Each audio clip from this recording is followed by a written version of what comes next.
اس کڑی میں انشاءاللہ آج ہم جو ہے سورۃ الکوثر کے تعلق سے کچھ باتیں میں آپ کے ساتھ کوشش کروں۔ سورۃ الکوثر یہ ان صورتوں میں سے ایک صورت ہے جو کہ قرآن کی سب سے چھوٹی صورتوں میں سے ایک۔ ویسے قرآن کی سب سے چھوٹی صورتیں وہ ہیں جن میں تین تین آیتوں پر ہی مشتمل ہے، جس میں سورۃ العصر 3 آیتیں، سورۃ النصر 3 آیتیں، سورۃ الکوثر 3 آیتیں۔ ان تینوں صورتوں میں تین تین آیتیں ہیں، لیکن الفاظ کے اعتبار سے، جملوں کے اعتبار سے تین تین جملے ہوتے، تین تین آیتیں۔ الفاظ کے اعتبار سے سب سے چھوٹی سورت سورۃ الکوثر، کیونکہ بہت کم الفاظ ہیں اس کے اندر، آیتیں 3 ہی ہیں اس کے اندر۔ سورہ عصر میں بھی 3 ہیں، سورہ نصر میں بھی، لیکن اس کے اندر الفاظ کے اعتبار سے 3 آیتوں میں سب سے کم الفاظ۔ تو گویا ایک طرح سے اگر کہا جائے تو قرآن کی سب سے چھوٹی سورت میں آپ کے سامنے آج رکھنے کی کوشش کروں گا کہ اللہ رب العزت میں کیا فرمانا چاہتا، اور اسی بنیاد پر فقہا لکھتے ہیں کہ کم از کم جب ایک انسان نماز پڑھے تو 3 آیتیں پڑھے، کیونکہ اللہ نے سب سے چھوٹی سورت جو ہے وہ 3 آیتوں پر مشتمل ہے۔ اسی سے وہ کہتے ہیں کہ 3 آیتیں کم از کم چھوٹی ہو تو پڑھنا چاہیے، ہاں اگر بہت بڑی ہو آیت الکرسی ہے ایک بھی کفایت کر جاتی ہے، لیکن اگر چھوٹی پڑھنے تو پھر 3 کم از کم پڑھے۔ وہ انہی صورتوں کی بنیاد پر کہ اللہ نے ایک سورے کے لیے کم از کم جو ہے کوانٹٹی یا جو آیتوں کی نمبرنگ طے کی ہے وہ 3 ہے، یاد رکھیں۔ بہرحال ہم قرآن کی سب سے چھوٹی صورتوں میں سے ایک صورت کا جو ہے چونکہ تینوں 3 آیتوں پر مشتمل ہے، اس کی جو ہے تفسیر دیکھنے کی کوشش کریں گے، اس لیے کہ اس صورت کے اندر بہت اچھا ایک میسج اور پیغام ہے۔ اس صورت کے تعلق سے جو ہے یہ بات میں علماء نے اختلاف کیا ہے کہ یہ مکی ہے مدنی، کچھ نے کہا نہیں مدینے میں یہ ہو گئی تھی، کچھ نے کہا نہیں یہ مکہ میں ہوئی تھی۔ بہرحال جو بھی اس کا پس منظر رہا ہو، اور اس کے پیچھے کچھ بیک گراؤنڈ بھی علماء بتاتے ہیں کہ کیا اس کے پیچھے پس منظر رہا ہو، انشاءاللہ اس میں ایک بات جو واضح سامنے آتی وہ یہ ہے کہ جب نبی اکرم صلی اللہ علیہ وسلم کے پے در پے ایک کے بعد ایک بچوں کا انتقال ہوا، اور بالخصوص لڑکوں کا انتقال ہوا، جس پر آپ کو ویسے 3 لڑکے تھے، ایک قاسم جس کے نام سے آپ ابو القاسم آپ کی کنیت تھی جو پہلے تھے، ایک ابراہیم تھے اور ایک عبداللہ تھا۔ تو بہرحال آپ کو 4 لڑکیاں اور 3 لڑکے، تو تینوں کا پے در پے انتقال ہو گیا۔ جب تینوں لڑکوں کا انتقال ہوا تو مشرکین خوشی منانے لگے، کیونکہ مشرکین، اور جیسا آج ہمارا بھی حال ہے، ایک مادہ پرست ٹوٹلی میٹریلسٹک سوسائٹی میں ہم لوگ رہتے ہیں، جس میں مادہ اور انسان کیا پزیس کرتا ہے، کیا اس کے پاس ہوتا ہے، اس سے اس کی عزت اور توقیر۔ اور اسی کڑی کے اندر ایک اور چیز جو سماج کا بہت بڑا مسئلہ بھی ہے، اور وہ یہ ہے کہ لڑکوں کا ہونا اور نہیں۔ جب نبی اکرم صلی اللہ علیہ وسلم کو لڑکے نہیں ہوئے، اس سماج میں جس سماج میں لڑکے فخر کی علامت تھے، لڑکوں کی زیادتی پیدائش کے اعتبار سے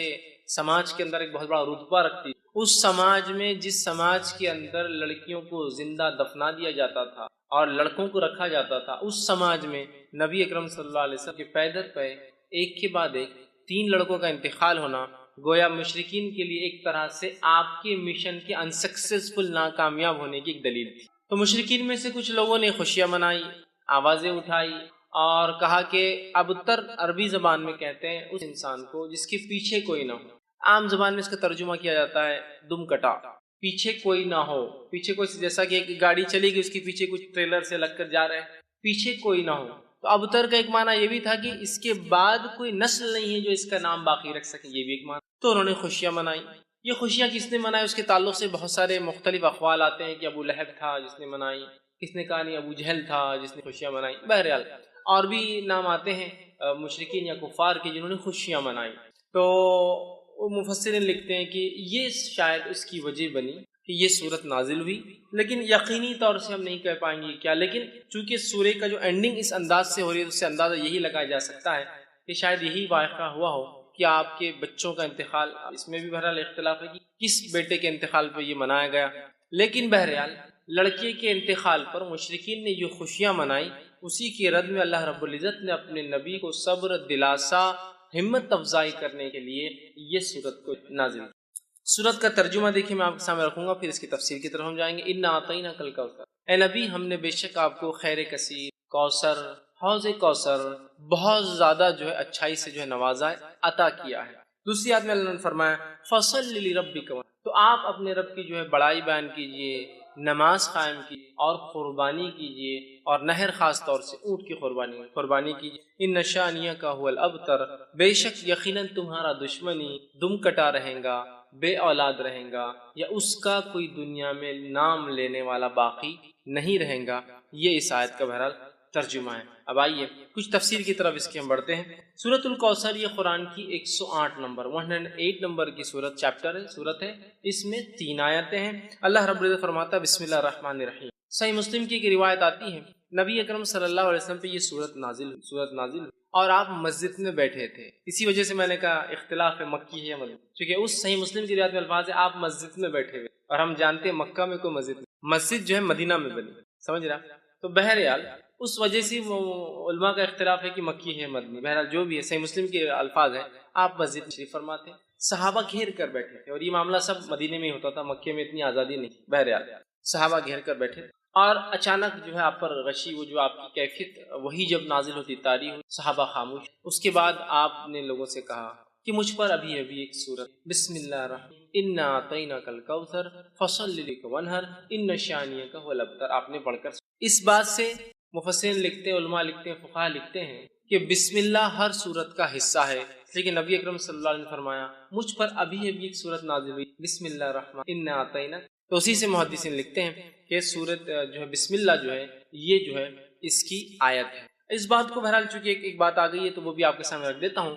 بسم اللہ کو کوئی آیت مانے یا نہ مانے سورے کی شروعات میں، بیچ میں نہیں، جیسے سورہ قصص میں بیچ میں بھی آتی ہے آیت، شروعات کے اعتبار سے کوئی اس کو آیت مانے یا نہ مانے، اس کے ماننے اور نہ ماننے سے انسان کافر۔ دیگر قرآن کی ایک آیت کا بھی انسان انکار کرے تو وہ کافر ہے، لیکن بسم اللہ میں چونکہ اختلاف ہے کہ یہ آیت مانی جائیں گی یا نہیں مانی جائیں گی، تو لہٰذا اگر اس معاملے میں کوئی بسم اللہ پڑھتا ہے اور کوئی نہیں پڑھتا ہے تو دونوں پہ کسی پہ لعنت ملامت یا اس کو سست یا جو ہے اس طرح سے اس کو غلط یا کافر نہیں کہا جائے۔ ہاں وہ جو قرآن کا حصہ ہے، جیسا کہ سلیمان علیہ السلام نے جو خط لکھا تھا جس کے بارے میں قرآن نے فرمایا انہ من سلیمان، اور سلیمان نے جو ہے اس رانی کو جس نے اور جس کے قوم نے سورج کی عبادت کو جو ہے سب کچھ سمجھ لیا تھا، اس کو جب خط لکھا تو لکھا انہ من سلیمان، کہ سلیمان نے جب خط لکھا تو کہا بسم اللہ الرحمن الرحیم، اللہ کے نام سے جو بڑا مہربان نہایت رحم والا۔ اس سے پتہ چلتا ہے کسی بھی خط و کتابت سے پہلے، کسی کو ایڈریس کرنے سے یا خط لکھنے سے پہلے بسم اللہ لکھنا چاہیے بہرحال،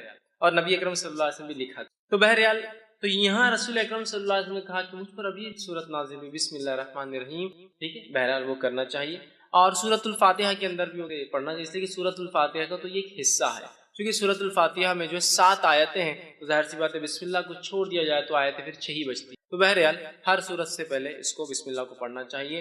تو سورہ صحیح مسلم کی روایت میں آپ نے بسم اللہ الرحمن الرحیم کہا انا اعطیناک، سورت نازل ہوئی بسم اللہ الرحمن الرحیم انا اعطیناک، کہ بے شک ہم نے آپ کو خیر کثیر۔ اسی آیت حدیث سے لوگ کہتے ہیں کہ یہ مدنی ہے، کچھ نے کہا نہیں مکی ہے، یہ آپ کے بچوں کے انتقال پر، کس کے انتقال پر وہ تو وضاحت نہیں، لیکن لوگوں نے مشرکین نے جو خوشیاں منائی تھی اللہ نے اس کے جواب میں بہرحال جوابی کاروائی میں یہ جو آیت نازل کی۔ آئیے اس کا ترجمہ ہم نے دیکھا، اب کچھ تفسیر کے طرف جاتے ہیں۔ انا اعطیناک کہ بے شک ہم نے نبی صلی اللہ علیہ وسلم آپ کو خیر کثیر عطا کیا، بہت خیر ہم نے آپ کو عطا کیا۔ اب دیکھیے نبی اکرم صلی اللہ علیہ وسلم تھوڑا سیناریو، تھوڑی ذہنی کیفیت کی طرف ہم، اب ذہنی کیفیت بولے تو آپ ہمیشہ یہ مت سمجھیے جو انسان پاگل ہوتا ہے اس کے لیے لفظ استعمال ہوتا ہے، ذہنی کیفیت سے مراد ذہنی حالات، آپ جس کشمکش سے گزر رہے ہیں، جن تکلیفوں اور مصیبتوں کا آپ کو دین اسلام کی دعوت کی وجہ سے سامنا کرنا پڑ رہا ہے، ان مصیبتوں پر اور ان مشرکین کی ان مصیبتوں کے آنے پر آپ کو طعنہ اور تشنیع دینا،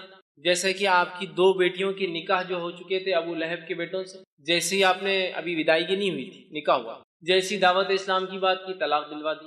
نبی اکرم صلی اللہ علیہ وسلم اور دیگر انبیاء علیہ الصلوۃ والسلام یہ انسان تھے، فرق یہ تھا کہ ان تک اللہ وحی بھیجتا تھا اور یہ چنے ہوئے لوگ، اسی سے لفظ مصطفیٰ آتا ہے، اللہ اس کے علاوہ دیگر معاملات میں انسانی نفسیات، کیفیتیں اور حالات ہمارے اور انبیاء کے ایک جیسے، ذہنی اذیتیں ان کو بھی پہنچتی ہے اگر کوئی وہ کرے تو، تکلیفیں ان کو بھی آتی ہے، وہ بھی پریشان ہو اٹھتے ہیں، وہ بھی کبھی خیال کرتے ہیں کہ یہ کر لوں، لیکن اللہ اپنی ہدایت سے اپنی وحی سے کہتا ہے نہیں یہ ٹھیک نہیں، نبی کی شان کے لائق ہے، نہیں فلاں کر لوں، تو وہ انسان ہوتے ہیں، یاد رکھیے، سوائے اس کے کہ ان کو سیدھا وحی سے گائیڈنس کیا جاتا ہے، سیدھا وحی کے ذریعے ان کی ہدایت، ان کی مارگدرشن، ان کی رہنمائی کی جاتی ہے۔ اب اندازہ لگائیے اس مشن کے اندر جہاں بیٹیوں کو طلاق دے دی جا رہی ہے، پڑوسی ابو جہل روز کچرا ڈالتا ہے اس لیے کہ دعوت کی وجہ سے، اسی طرح آپ کا سوشل بائیکاٹ کیا جا رہا ہے، سارا سماج آپ کے خلاف ہے، اس میں آپ کے بیٹوں کا انتقال ہو، اور ایک ایسے سماج میں جس سماج میں بیٹے ہی سب کچھ ہے، عزت اور بڑائی اور پتہ نہیں کیا کیا تھا، لڑکوں کا ہونا بہت عربوں کے نزدیک، بہت عربوں کے نزدیک کیا، آج میں کہوں گا ساری دنیا کا معاملہ وہی، لڑکوں کا ہونا اور لڑکیوں کا ہونا، اس سے آپ فرق پتا سکتے. ایک شخص کا چہرہ اگر آپ کو کالا دکھ جائے، بہت ہی پریشان حال دکھ جائے، تو ایک اندازہ ہو جاتا ہے، اور ہسپتال سے نکل رہا ہے شاید لڑکی پیدا ہوئی.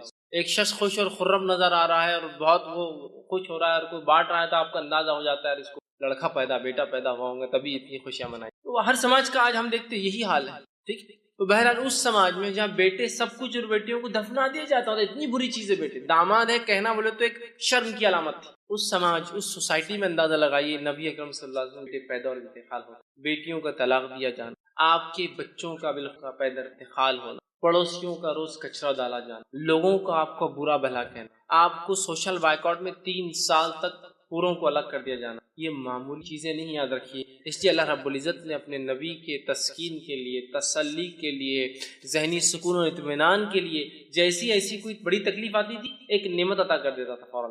جیسے کہ مثال کے طور پر نبی اکرم صلی اللہ علیہ وسلم کے جو ہے محبوب چچا، جس نے بڑی اسلام کے خلاف تو نہیں تھے، قبول تو نہیں کیا، لیکن خلاف بھی نہیں، بہت سپورٹ کیا، بہت سپورٹ، اتنا کہ 3 سال کے عام بائیکاٹ میں وہ بھی ساتھ کہا کہ جب تک میں زندہ ہوں میرے بھتیجے کو ہاتھ نہیں لگا سکتا. ٹھیک. تو جو ہے ابو طالب جو تھے، یہ اسلام تو نہیں لائے لیکن بہت سپورٹ، اتنے سپورٹ میں تھے کہ اپنے بیٹے علی سے کہا، جب اللہ کے رسول صلی اللہ علیہ وسلم نے دعوت دی کہ اے علی جو ہے تم اپنے بھائی جو ہے محمد کی بات، مطلب میرے بھتیجے کی بات، محمد کی بات جو ہے تم ماننا، اس لیے کہ وہ سچ ہے. لیکن سماجی پریشر دیکھیے کیا ہوتا ہے، خود ایمان نہیں لینا. اب اندازہ لگائیے اس.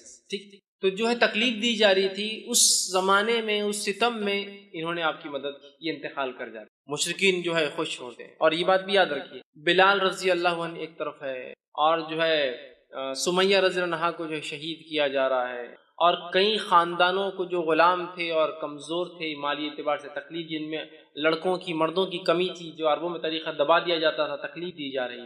اسی سماج، اسی سوسائٹی کے اندر جو ہے ابو طالب کا نبی اکرم صلی اللہ علیہ وسلم کو مدد کرنا، یہ بہت بڑی بات تھی، بہت بڑا سپورٹ تھا. اور اتنا بڑا سپورٹ تھا کہ ان تمام کو تکلیف دی جا رہی تھی، لیکن رسول اکرم صلی اللہ علیہ وسلم کی طرف کوئی آنکھ بھی، ایک عام زبان میں کہ اٹھا کر نہیں، مطلب جو تکلیفیں دوسروں کو پہنچ رہی تھی اس کے مقابلے میں آنکھ بھی اٹھا کر نہیں دیکھ رہا تھا. کیوں؟ اس لیے کہ سب کو پتا تھا کہ ابو طالب لیڈر ہے، ایمان تو نہیں لائے ہے، محمد صلی اللہ علیہ وسلم کے دین پر تو نہیں ہے، لیکن پورا سپورٹ ہے، ہاتھ تو نہیں لگا سکتے. یہی وجہ تھی کہ ہاتھ نہیں لگایا. اور جتنی باتیں آتی ہے کہ آپ کا گلا دبایا گیا، آپ کے اوپر اونٹ کی وجڑی رکھ دی گئی، یہ تمام باتیں ان کے انتقال کے بعد، تب تک تو کسی نے ہمت نہیں. یہی وجہ تھی. ان کا انتقال ہوتا ہے تو آپ کے ایک یہ ذہنی سپورٹ بھی تھے، چچا تھے، بڑی محبت تھی، اور والد کے بعد جو ہے، اور دادا کے بعد انہوں نے ہی پالا. والد تو انتقال کر گئے تھے پہلے، دادا نے وہ کیا، اور دادا کا انتقال بھی 6 سال کی عمر میں ہوگا. تب سے لے کر انہوں نے کفالت اور مددگار بھی تھے اسلام کے. دوسرا فوراً اس کے بعد جو ہے آپ کی بیوی کا، جو اب تک ایک ہی بیوی تھی، خدیجہ رضی اللہ عنہا، ان کا بھی انتقال ہو جاتا ہے. آپ بڑے غمزدہ اور مایوس، ایک طرح سے آپ جو ہے پریشان ہیں. ایک طرف چچا کا سپورٹ جو دین کے لیے مفید ہے، ایک طرف بیوی کا سپورٹ جو گھر سے ایمان والی تھی اور مدد کرتی. پہلے ایمان والی، یاد رکھیں، پہلے ایمان لانے والوں میں یہی فرسٹ جو کسی نے اسلام لایا وہ ایک عورت تھی. پہلا جو اسلام کے لیے شہادت دی وہ بھی ایک عورت تھی. بہرحال تو پہلی تھی، آپ غمزدہ ہوئے. اللہ نے آپ کو معراج اسی وقت ہوئی نا، دونوں کے انتقال کے بعد معراج ہوئی، سفر کرا دیا تاکہ وہ جو غم اور وہ ذہنی تکلیف تھی ہٹ گئی. جب غائب کے معاملات آپ دیکھ کر آ گئے تو اللہ ایسے ہی کرتا ہے. اب دیکھیے نبی کو تکلیف دی جا رہی ہے، بیٹے کا انتقال ہو گیا، لوگ مذاق اڑا رہے ہیں. ایک آیت آ رہی ہے، ایک سورت آ رہی ہے غم کی، یہ کہہ رہے ہیں کہ تمہارا لڑکا انتقال کر گیا، تمہارا بیٹا مر گیا، کوئی مسئلہ نہیں، نہ آتا ہی نہ کل کا سر، ہم نے تم کو خیر کثیر عطا کر دیا نا، کیوں تم غم کر رہے ہو چھوٹی موٹی چیزوں پہ دنیا میں جو کھو رہی ہے تم سے؟ خیر کثیر عطا کر دیا، بہت زیادہ خیر ہم نے آپ کو اے نبی نواز دیا. یہ کسی بھی شکل میں ہو سکتا ہے، دنیا کی نعمتوں کی شکل میں.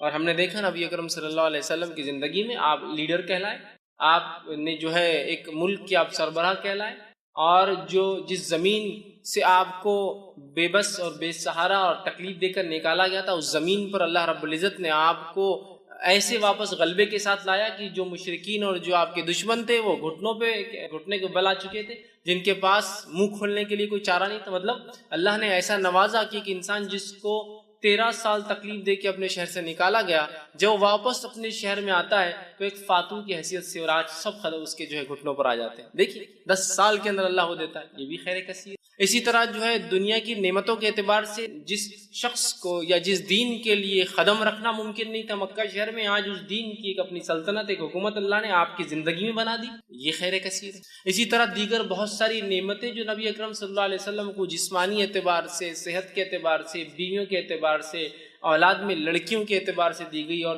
صحابہ کے اعتبار سے جو ساتھی اور دوست دیے گئے، یہ بھی خیر کثیر اس میں شامل ہے۔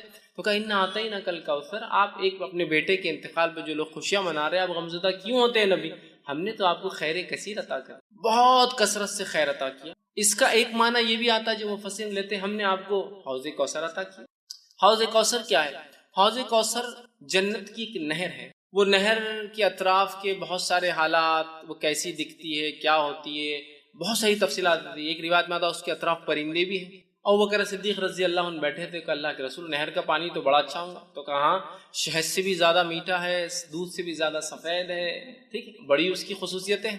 کہا اس کے اطراف پرندے، تو کہا بہت اچھا منظر ہوگا؟ تو کہا ہاں، پرندے کھانے میں بھی ابوبکر بڑے اچھے ہوں گے، اس میں پرندے ہوں گے، وہ ایک نہر ہے جو جنت سے نکلتی ہے، اور اسے کوثر اس لیے کہا گیا کہ اس پہ اتنے پیالے ہیں، اتنے پیالے ہیں جن سے جو لوگ جنت میں داخل ہوں گے ان کو پلایا جائے گا۔ اس کے پانی پینے کے بعد انسان کو پھر کبھی پیاس نہیں لگیں گی، وہ جنت میں کھائیں گا بھی، پیئیں گا بھی، لیکن اس کی ضرورت محسوس نہیں ہوگی پینے کی، اس کوثر کے پانی پینے کے۔ وہاں اتنے سارے گلاس ہیں کہ آپ صلی اللہ علیہ وسلم نے فرمایا، مطلب پینے کے مرتبان ہیں کہ آپ نے فرمایا جیسے آسمان کے ستارے، اتنے مرتبان، اتنے پیالے، اتنے گلاس جس میں آپ خود پلائیں گے۔ اور وہاں آپ فرماتے ہیں میرا ممبر لگایا جائے گا، اور وہاں میں کھڑا ہوں گا، اور پھر لوگ آتے جائیں گے، میں انہیں اب پانی دیتا جاؤں گا، جو اس کا پانی ایک بار پی لیں گا وہ کبھی پھر زندگی میں پیاس محسوس نہیں ہوگی۔ جنت میں لوگ پئیں گے لیکن ضرورت نہیں رہیں گی، محسوس نہیں ہوں گی لیکن پئیں گے، یہ ایک الگ چیز، مطلب آپ کو کوئی چیز کی ضرورت نہیں لیکن پھر بھی آپ رکھتے ہیں اس کو، ایک الگ چیز۔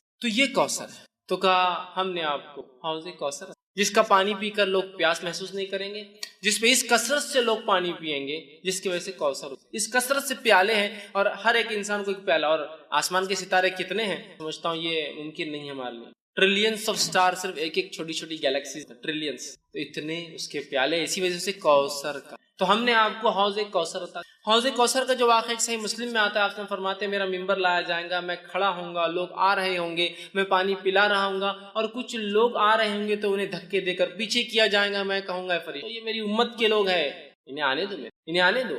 فرشتے کہیں گے اللہ کے رسول صلی اللہ علیہ وسلم آپ کو نہیں پتا آپ کے جانے کے بعد انہوں نے کیا کیا؟ آپ سے کہیں گے کیا کیا؟ وہ کہیں گے انہوں نے آپ کے جانے کے بعد آپ کے دین میں بدعتیں ایجاد کی۔ بدعت مطلب نئے نئے کام کیے، نئے نئے اعمال کیے جو آپ نے نہیں بتائے تھے۔ آپ سے کہیں گے دور لے جاؤ، میں نظر دور لے جاؤ، اس لیے کہ میرے جانے کے بعد یہ کیا دین؟ تو بدعتی لوگ اس حوض کوثر سے پانی نہیں۔ اس سے ایک مسئلہ یہ بھی نکلتا ہے نبی اکرم صلی اللہ علیہ وسلم کو امت کے اعمال کا پتہ نہیں، اسی لیے آپ کو کہا جائے گا آپ کو پتہ نہیں کیا کیا گیا۔ لیکن یہاں لوگ ایک چیز لاتے نہیں، نبی اکرم صلی اللہ علیہ وسلم کو یہ تو پتا ہوگا کہ میری امتی ہے نا، تو یاد رکھیے یہ تو آپ کو بتایا جائے گا، اور ہر امت پہچانی جائیں گی۔ کچھ روایتوں میں آتا ہر کسی کے پیچھے جھنڈے ہوں گے، فلیگز ہوں گے جس سے پہچانے جائیں گے کون ہے۔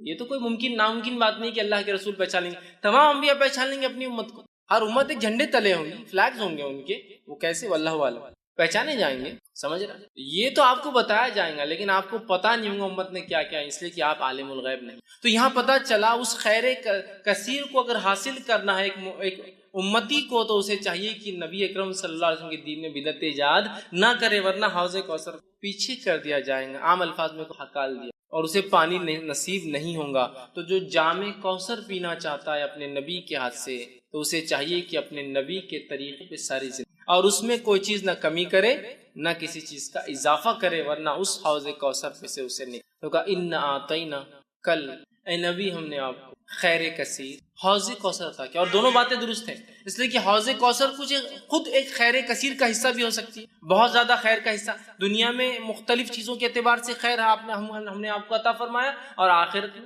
دیکھیے صحابہ خود ایک جو ہے نبی اکرم صلی اللہ علیہ وسلم کو ایک خیر کثیر جو عطا کیا تھا، اس کی ایک علامت ہو سکتے ہیں کہ عیسیٰ علیہ السلام کے حوارین کی تعداد 11 یا 12 آتی ہے۔ آپ سے خود فرماتے ہیں کچھ انبیاء ایسے ہیں روز قیامت جو اکیلے آ جائیں، ایک بھی فالوور، ایک بھی ماننے والا نہیں، کچھ کے پیچھے 2 ہوں گے، 1 ہوں گے، پیچھے 2، کچھ کے پاس 80 ہوں گے، اتنے ہوں گے، اور میں دیکھوں گا بنی اسرائیل بہت تعداد ہے موسیٰ علیہ السلام کی، اور میں امید کرتا ہوں کہ میری قوم اس سے زیادہ ہو۔ اور پھر آگے آپ نے فرمایا کہ تم جو ہے اولادیں پیدا کرو، اس لیے کہ میں اس روز جو ہے تمہاری تعداد پر فخر، سمجھ رہے ہیں؟ تو آپ دیکھیے، تو یہاں انبیاء کی حالات دیکھیے کہ ایک بھی نہیں ہے، ایک ہے، دو ہے، 30 40 50 100 80 ہے نا۔ بنی اسرائیل سیکنڈ ٹو امت محمدیہ ہونے والی، نیکسٹ ہوں گی، اس لیے آپ نے کہا امید ہے میری امت جو ہے سب سے زیادہ ہوں گی، بنی اسرائیل کو پیچھے چھوڑ اتنے تعداد کے اعتبار سے۔ تو دیکھیے صحابہ کی تعداد دیکھیے، کچھ انبیاء کو تو ایک بھی نہیں ملا ہے صحابی، اللہ کے رسول صلی اللہ علیہ وسلم کو ایسے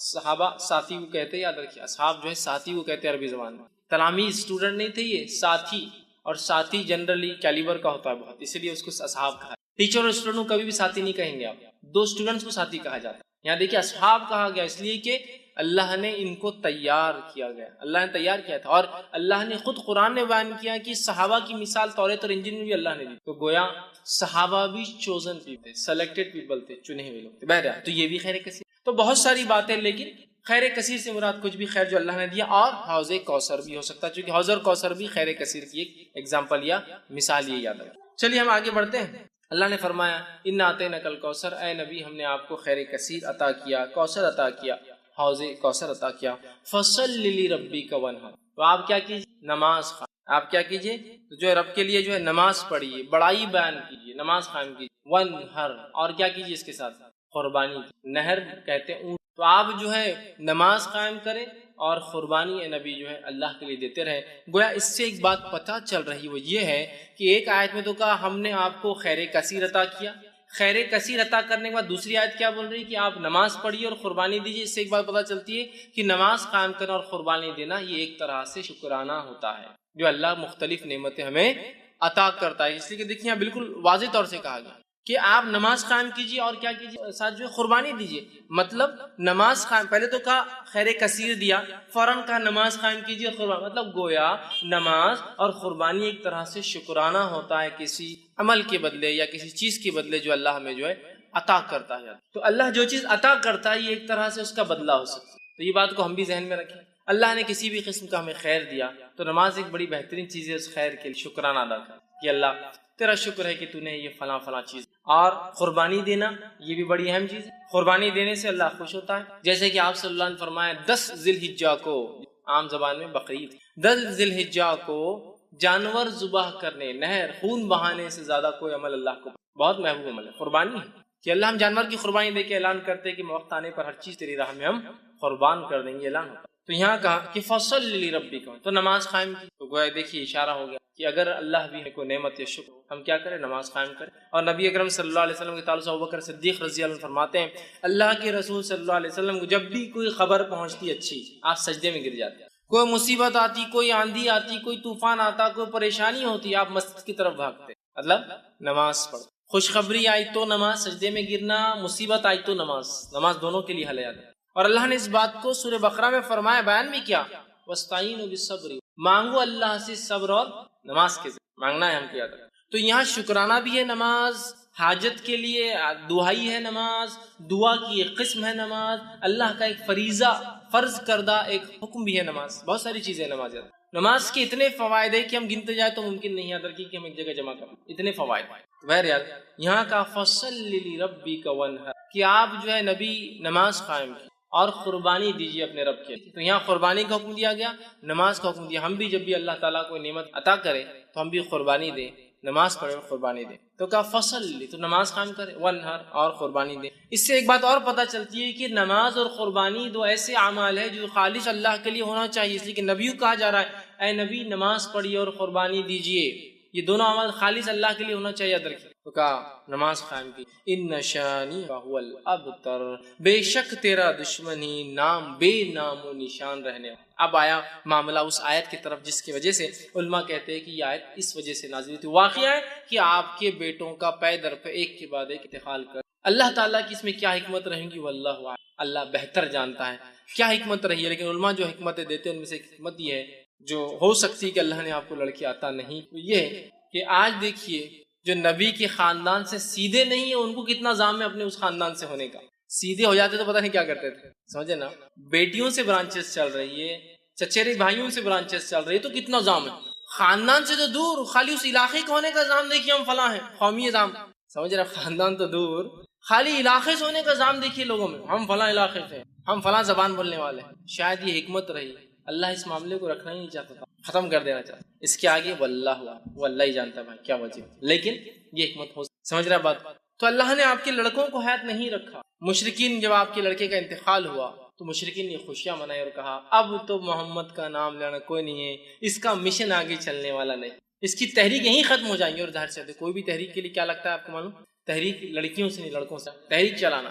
زکریا علیہ السلام اللہ سے دعا کر رہے ہیں، تو زکریا علیہ السلام کی دعا ہے اللہ مجھے کہ لڑکا عطا کر، اس لیے کہ لڑکی نبی نہیں ہو سکتی، اور بنی اسرائیل میں طریقہ تھا، اللہ کیا کرتا تھا ایک خاندان میں پھر اسی خاندان میں لڑکے دیتا تھا جو نہ انبیاء بنتے تھے۔ زکریا علیہ السلام جانتے تھے کہ اب اس قوم کو ایک نبی کی ضرورت ہے، اور نبی لڑکا ہو سکتا، لڑکے کی دعا کیوں، اس لیے کہ انہیں ایک جو ہے وارث چاہیے تھا، ایک نبوت کو آگے لے کے چلا۔ بنی اسرائیل میں ایک زمانہ آیا کہ تقریباً بنی اسرائیل کے مرد قتل کر دیے گئے تھے، ایک عورت حاملہ باقی، سارے لوگوں نے مل کر دعا کی اللہ اس سے لڑکا پیدا اور وہ نبی ہو، اس لیے کہ اب نسل نہیں، اور اللہ اس نسل میں اولاد دیتا تھا۔ روایت میں آتا ہے کہ اللہ نے اس عورت جب اولاد پیدا ہوئی لڑکا تھا، اور اس لڑکے کا نام رکھا گیا شمون، اور وہ شمون علیہ السلام بعد میں چل کے وہ نبی بنے، جو کہ جو ہے طالوت والے واقعے کے اندر آتا ہے کہ طالوت کو ایک ان کے نبی نے جب چنا تو لوگوں نے کہا طالوت کو ہم پر کیوں بادشاہ بناتے ہو، تو نبی نے کہا وقت کی کہ اللہ نے اس کو سمجھداری اور جسمانی طاقت، وہ واقعے کے اندر شمون علیہ السلام جب پیدا ہوئے تو وہ آخری لڑکے تھے جو لڑکوں سے چلتی ہے، سمجھ رہے بات۔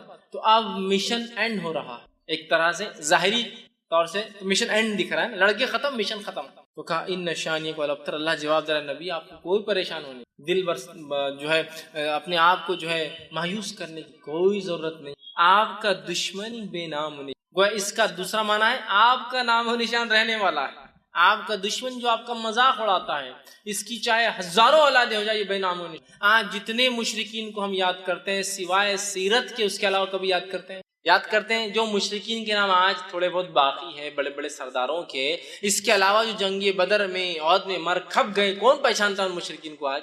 کبھی آپ نے سنا مکہ گئے تو یہ کنواں تھا، اس میں 10 مشرکین ڈالے گئے، پہلا یہ تھا، دوسرا یہ تھا، تیسرا یہ تھا، اس کو پرواہ ان کی، مر کھپ گئے، نسلیں چلی ہوں گی لیکن کوئی ان کو نہیں پہچانتا ہے۔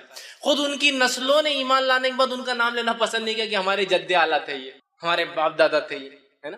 جب ابو جہل کے گھر والے ایمان لائے تو کچھ صحابہ بعد میں آنے والے لوگ ان کو کہتے تھے کہ ارے تو ابو جہل کی اولاد، تو گئے اللہ کے رسول کے پاس، کہا اللہ کے رسول یہ بار بار ہم کو تانا دیتے ہیں لوگ ابو جہل، تو آپ نے کہا کہ اپنے مردوں کو برا نہ کہو، اس لیے کہ ان کو برا کہنے سے ہمارے زندوں کو تکلیف ہوتی ہے، تو یہ ایک مشرک مردے کے بارے میں بات، لہٰذا سے ایک پتہ چلتا ہے کہ ہم مومن مردے کے بارے میں بری بات نہیں کرنا چاہیے۔ مشرک تھا نا، تو کہا اپنے مردوں کے بارے میں ابو جہل کو برا مت بولو، اس لیے کہ اس سے کیا ہوتا ہے اس کے گھر والوں کو۔ ایک روایت میں آتا ہے کہ عبداللہ آئے ایک مرتبہ، جو کہ عبداللہ بن عبداللہ ان کا نام تھا بن ابے، جو کہ منافقین کا سردار تھا، عبداللہ بن ابے، ان کے بیٹے کا نام بھی عبداللہ تھا۔ تو عبداللہ بن عبداللہ اور کہ اللہ کے رسول صلی اللہ علیہ وسلم لوگ میرے باپ کے بارے میں تانا مارتے ہیں کہ رئیس المنافق تھا، منافق ہوئے تھا، کہ تو نام تو اللہ نے نبی کو بتایا تھا لیکن صفتیں اللہ نے قرآن میں اتنی کھول کھول کے بیان کی مشرکین کی اور اللہ کے رسول منافقین کی کہ پتہ چلنا بہت آسان تھا، صحابہ کو معلوم تھا۔ تو آگے کہا میرے باپ کو برا کہتا، آپ نے کہا اپنے مردوں کو برا مت کہو، وہ اپنے انجام کو پہنچ چکے ہیں، تم مردوں کو برا کہنے سے زندوں کو تکلیف۔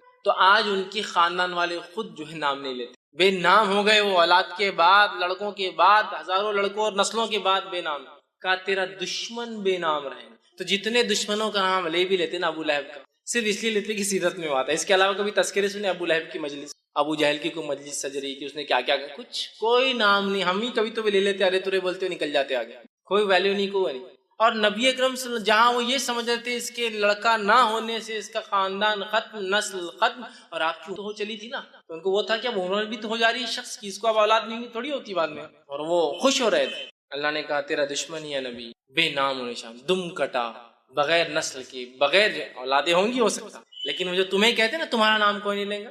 آج ہم دیکھتے ہیں نبی اکرم صلی اللہ علیہ وسلم کا نام ان کے بچوں کے نام سے نہیں، مطلب لڑکوں کے نام سے تو نہیں رہا، لیکن آج دنیا میں سب سے زیادہ نام جو رکھا جاتا ہے اور وہ کیا تھا، وہ کیا ہے معلوم آپ کو؟ سب سے زیادہ ویسے دنیاوی اعتبار سے آتا ہے کہ چین جو نام ہوتا ہے نا، چین، چائنیز نیم، چین، وہ سر نیم سب سے زیادہ ہوتا ہے، لیکن محمد اس سے بھی زیادہ ہے۔ کیوں؟ اس لیے کہ محمد کے بہت سے ویریئنٹس ہیں، MOHAMMED، MUHAMMAD، MOHAMMED، سمجھ رہے آپ، MUHMED، یہ سب ہے، تو ان کو الگ الگ کیا جاتا ہے، جب 15 آتے ہیں، مطلب چین کے بعد 15 اور نام صرف محمد ہی چلتے ہیں، الگ الگ ناموں سے جو محمد کی سپیلنگز ہوتی ہے اس ناموں کو اگر لے لیا جائے 15 اس کی الگ الگ کیٹیگرائزیشن، تو اگر ان سب کو ملا جائے چونکہ سب کا مقصد محمد ہی ہے، تو دنیا میں سب سے اول نام جو رکھا جاتا ہے وہ کیا ہے؟ کچھ نہ بھی ہو تو کم از کم اپنے بچوں کے نام میں والدین پہلے محمد اور پھر فلاں رکھتے ہیں۔ دیکھیے اللہ کے رسول صلی اللہ علیہ وسلم کوئی لڑکا تو زندہ نہ رہا، لیکن ہر لڑکے کا نام مسلمان محمد رکھتے، آگے کم از کم چلو نام کچھ ہے تو محمد فلاں ہے نا۔ دیکھیے وہ سمجھ رہے تھے کہ اس کا نام کوئی لینے والا نہیں، آج سب سے زیادہ نام جو ہے محمد دنیا میں رکھا جاتا ہے۔ وہ سمجھ رہے تھے کہ اولاد کے خاتمے سے نسل ختم ہو جائیں گے، مشن ختم ہو جائیں گا۔ اللہ نے ہزاروں لاکھوں صحابہ کھڑے کر دی جنہوں نے مشن کو لے کے چلے، آپ کا نام لے کے چلے۔ ساری دنیا کے اندر درس و تدریس شروع ہے، یہاں ایک درس ابھی ختم ہو رہا ہے تو وہاں کہیں چالو ہو رہا ہے، وہاں ختم ہو رہا ہے تو وہاں چالو ہو رہا ہے، وہاں ختم ہو رہا ہے تو وہاں چالو ہو رہا ہے، کہیں ختم ہوا تو ہم نے چالو کیا، یہاں سے وہ ہو رہا ہے۔ ساری دنیا میں سیرت بیان کی جا رہی ہے، قرآن کی تفسیر ہو رہی ہے، اللہ کے رسول صلی اللہ علیہ وسلم کا نام اس میں پھر آ رہا ہے، دشمن کا نام تو غائب ہے۔ اسی طرح کوئی درس و تدریس نہ بھی ہو تو اذانوں کا سلسلہ ساری دنیا میں کنٹینیوس چل رہا ہے، چین میں چل رہا ہے۔ سب سے پہلے صبح جاپان میں ہوتی ہے، جاپان میں فجر کی اذانیں شروع ہوگی صبح سے پہلے، جاپان سے معاملہ ہوا ملیشیا، انڈونیشیا، معاملہ چل رہا ہے برما، وائٹنام، کمبوڈیا، بنگلہ دیش، ہندوستان، پاکستان، افغانستان، ایران، عراق، سیریا، پھر اس کے بعد آپ چلتے جائیے پورے یورپین کنٹریز، اس کے بعد یو کے، یو ایس۔ ابھی یو ایس میں ختم ہوا فجر کا معاملہ تو ادھر عشاء کا معاملہ پھر جاپان میں چالو ہوگا، معاملہ دن پلٹ گیا پھر ہی چالو ہوگی۔ تو ایک گھڑی ایسی نہیں ہے جب محمد صلی اللہ علیہ وسلم کا نام لیا نہیں جا رہا ہے، اذانوں میں لیا جا رہا ہے، درس و تدریس میں لیا جا رہا ہے، کتابوں کی شکل میں پڑھ کے لوگ نام لے رہے ہیں، لوگوں کو ابھارا جا رہا ہے، مثالیں دی جا رہی ہے، مسلم لے رہا ہے، غیر مسلم لے رہا ہے، اچھائی سے لے رہا ہے، برائی سے لے رہا ہے، نام لیکن چل رہا ہے۔ دشمن کو تو کوئی پوچھنے والا اور پہچاننے والا بھی نہیں سوائے ہم کے ہمارے کہ کبھی کبھار سیرت میں ہم بول دیتے ہیں فلاں کٹر منافق تھا، کٹر مشرک تھا، تو گویا انہوں نے سمجھا اولاد کا لڑکوں کو ہونا نسلوں کو باقی کی بجائے اللہ نے بغیر لڑکے کی بھی نبی کا نام خامت ان نشانیہ کا ولبتر، تیرا دشمن بے نام و نشان ہے، اور ہو گیا دشمن بے نام و نشان۔ نبی کا نام لینے والے تو کروڑوں کروڑ لوگ ہیں، بلینز میں لوگ ہیں، کچھ نہیں تو اپنے بچوں کی نام کی شکل میں نام لے رہے، درس و تدریس ہے اور اذانیں دی جا رہی جس میں ہمارا ہے تو یہ بے نام۔ اب اس میں ایک بہت امپورٹنٹ پوائنٹ جو نکل رہا ہے وہ کیا ہے، وہ بھی بہت امپورٹنٹ پوائنٹ، وہ کیا ہے؟ نبی کو ان کے لڑکوں کے انتقال پر مشرکین نے ستایا، بات صحیح ہے، اس پر اللہ نے آیت نازل، بات صحیح، گویا نبی خود اپنے لیے ایک لڑکا پیدا نہیں کر سکتا، بہت امپورٹنٹ پوائنٹ ہے، یعنی اب اس کی یہاں کیا ضرورت ہے، بہت ضرورت ہے اس کی۔ آج ہم لوگ جب اولاد نہیں ہوتی ہے تو پتہ نہیں کہاں کہاں اولادیں مانگ رہے ہیں، جس سے بھی مانگتے ہو وہ امتی ہے، نبی تو نہیں ہے، جس سے بھی مانگتے ہو۔ ابراہیم علیہ السلام ہے 80 سال کے ہو گئے اولاد پیدا نہیں کر سکتے، زکریا علیہ السلام کے بال سفید ہو گئے اولاد پیدا نہیں کر سکتے، محمد صلی اللہ علیہ وسلم کو 3 لڑکے ہوئے، تینوں کو بچا نہیں سکے، بہت عبرت ہے اس واقعے۔ تو جب نبی اپنے لیے لڑکے پیدا، اور ظاہر سی بات ہے آپ سب نے بعد میں بھی کہا ہوا، آپ تیسرے کے بعد چوتھا کوئی لڑکا تو ہوا نہیں، تو نبی اپنے لیے کوئی لڑکا پیدا نہیں کر سکے، پیدا کرنا تو بہت دور کی بات ہے۔ جب نبی اکرم صلی اللہ علیہ وسلم کے بیٹے کا انتقال ہوا تھا، آپ مسجد نبوی میں تھے، روایت میں آتا ہے کہ لے کر آئے، اور آپ کے بیٹے عبداللہ ہچکیاں لے رہے، مطلب موت کے قریب ہے، اور روایت میں کہ آپ کبھی عبداللہ کو دیکھتے اور کبھی آسمان کی طرف، وہ ایک طرح سے گزارش ہے، التجا، اللہ یہ میرا لڑکا ہے، لوگ مجھے ویسے ہی 2 لڑکوں سے بہت تانے دیتے آ رہے ہیں، اب یہ میرا، اور امید بھی نہیں آگے مجھے اولاد ہوں گی، کیونکہ آپ کو بیویاں تو بہت تھی لیکن اولادیں کہاں ہوئی آپ کو دوسرے بیوی، حضرت خدیجہ کے اولادیں کہاں ہیں آپ کو، صرف یہ 3 کا ہے، سمجھ رہے ہیں آپ بات کو، لڑکیاں تھیں تو آپ کو اولادیں بھی نہیں، دیگر بیویوں سے اتنے ازواج سے، تو آپ کو لگ رہا ہے کہ وہ اولاد نہیں ہوں گی، اللہ اس کا کیا ہوگا، آسمان کو دیکھتے اور دیکھتے، اور اسی حالت میں عبداللہ نے ہچکیاں لے کے دم توڑ، تو اپنے بیٹے کو بچا نہیں سکتے، پیدا کرنا زندگی سے دور، اور اللہ ہم پر رحم کرے، پتہ نہیں کون کون ہمارے پاس اولادیں دے سکتا ہے، چوائس کی اولادیں بھی دے سکتا ہے، لڑکا چاہیے، لڑکی چاہیے، 2 لڑکے چاہیے، 3 لڑکے چاہیے، سب چوائس، جس سے مانگا جا رہا ہے امتی ہے، جس امت کا نبی خود اپنے نفس کے لیے لڑکا پیدا نہ کر سکا، لڑکے مر رہے تو بچا نہ سکا، جس کتاب نے، قرآن نے ابراہیم علیہ السلام و زکریا کے تعلق سے کہا کہ گڑا رہے اپنے رب سے کہ اللہ میرا مشن آگے کیسے چلے گا، لڑکا نہیں ہوگا، تو کیا کوئی امتی اولاد دے سکتا ہے؟ بتائیے دے سکتا ہے؟ کوئی امتی اولاد نہیں دے، کوئی امتی نہیں دے سکتا۔ تو ایک بڑا سبق تھا کہ تیرا دشمن بے نام رہے گا، لیکن نبی آپ کو لڑکا نہیں، ٹھیک ہے اس وجہ سے آپ کا نام فلاں بن محمد نہیں باقی رہے گا، لیکن تیرا دشمن بے نام، ہم آپ کا نام قیامت تک باقی رہے، کس شکل میں وہ ایک الگ معاملہ ہے، لیکن آپ کا نام باقی رہے۔ اس سے پتہ چلا نبی اپنے نفس کے لیے لڑکے پیدا نہیں، قرآن میں اللہ نے اس کی وضاحت کی، اللہ جسے چاہتا ہے لڑکے دیتا ہے، جسے چاہتا ہے لڑکیاں دیتا ہے، جسے چاہتا ہے دونوں دیتا ہے، اور جسے چاہتا ہے کچھ بھی نہیں دیتا، چوائس اس کی مرضی۔ اس کی مرضی. سمجھ رہے بات؟ تو یہ بڑا میسج تھا اس میں. دشمن بے نام رہیں گا، آپ کو اولاد نہیں، لڑکا نہیں ہے، نبی یہ خوش ہو رہے ہیں، آپ گھبرائے مت، آپ کا نام باقی رکھیں گے. گویا نبی اپنے نفس کے لیے لڑکا پیدا نہیں کر سکتے، تو رہا امتی لڑکے اور بچے دے رہے ہیں. کتنے بد لوگوں نے پتہ نہیں آستانے اور در بنا دیے، جہاں جا کر فلاں عمل کر لیے تو لڑکے بھی پیدا ہوتے چوائس کے. نہیں بھائی ہم کو تو 4 لڑکے لڑکی چاہیے تو چوائس سے لڑکی بھی لے لیجیے آپ. سبحان اللہ. تھوڑی تو عقل لڑاؤ. قرآن سے دوری کا یہ نتیجہ ہے. انبیاء اپنے لیے نہیں پیدا کر سکتے جو چیز. کون ہے جو وہ چیز دے سکے جو اللہ کے سب سے چہیتے اپنے نفس کے لیے پیدا نہیں کرتے؟ وہ انبیاء ہے نا. تو اسٹرانگ میسج ہے اس کا. اس صورت کے اندر اللہ رب العزت نے اپنے نبی کو دلاسا دیا اور کہا آپ کا دشمن بے نام و نشان رہے گا، آپ کا نام خیر رہے گا. آئیے اس صورت کی پھر ایک بار مختصر ترجمہ رکھ کے ہم بات کی خاتمے کی طرف چلیں. اللہ نے فرمایا انا اعطیناک، اے نبی ہم نے آپ کو خیر کثیر، حوض اور جو ہے بہت سارا خیر عطا فرمایا. فصل لربک، تو آپ نماز قائم کیجیے، اللہ کا ذکر اور قربانی دیجیے، نہر کیجیے، اونٹ قربان کیجیے. اونٹ کو قربان کرنے کے خاص طریقے کو نہر کریے. ان نشانیوں کو جو دشمن یہ سمجھتا ہے کہ آپ کو بیٹا نہ ہونے سے نسل ختم ہو گئی، وہ دشمن کو بے نام و نشان دم کٹا بغیر کسی نام کا رکھیں گے، اور آپ کا نام ہے نبی ہم ہمیشہ کے باقی رکھیں گے. اور یہ بھی خیر کثیر کا حصہ ہے کہ نبی کا بیٹا نہ ہونے کے باوجود بھی آپ کا نام لیا جا رہا ہے، لیا جائیں گا، لیا جاتا رہا ہے. تو بہرحال یہ اس صورت کا بہرحال کچھ میسج تھا. ہمیں چاہیے کہ ہم جو ہے اللہ کا شکر ادا کریں جو بھی نعمت اللہ نے دی، اس کے لیے نماز اور ہم قربانی کر سکتے ہیں. اور اولاد ہونا یا نہ ہونا، لڑکے ہونا نہ ہونا، یہ اللہ کی طرف سے. ہم کبھی شرک نہ کریں ان تمام کام، اور نہ ہی نماز اور نہ ہی قربانیوں میں ایسا کوئی کام کریں جس سے اللہ ناراض ہوتا ہے یا جس سے اللہ کی ناراضگی حاصل ہوتی ہے. تو یہ تھوڑی سی بہرحال بات تھی. اور دیکھیے یہ صورت کتنی مختصر، صرف 3 آیتوں پر مشتمل تھی، کتنے بہترین پیغام لیے ہوئے تھے اپنے اندر.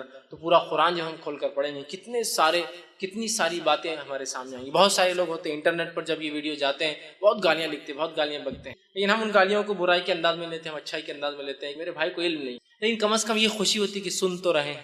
کبھی آج نہیں کل بات سمجھ میں آ جائے، کلک ہو جائے بات تو کہ انبیاؤں کو اولاد نہیں تھی. کیسے کوئی انسان جو امتی ہوگا جس کا کوئی مقام اور کوئی حیثیت نبی کے سامنے دھول کے برابر بھی نہیں، کیسے وہ دے سکتا ہے؟ تھوڑا غور تو کرے انسان. اولاد دینا زندگی دینے کے برابر ہے. اولاد دینا زندگی دینا.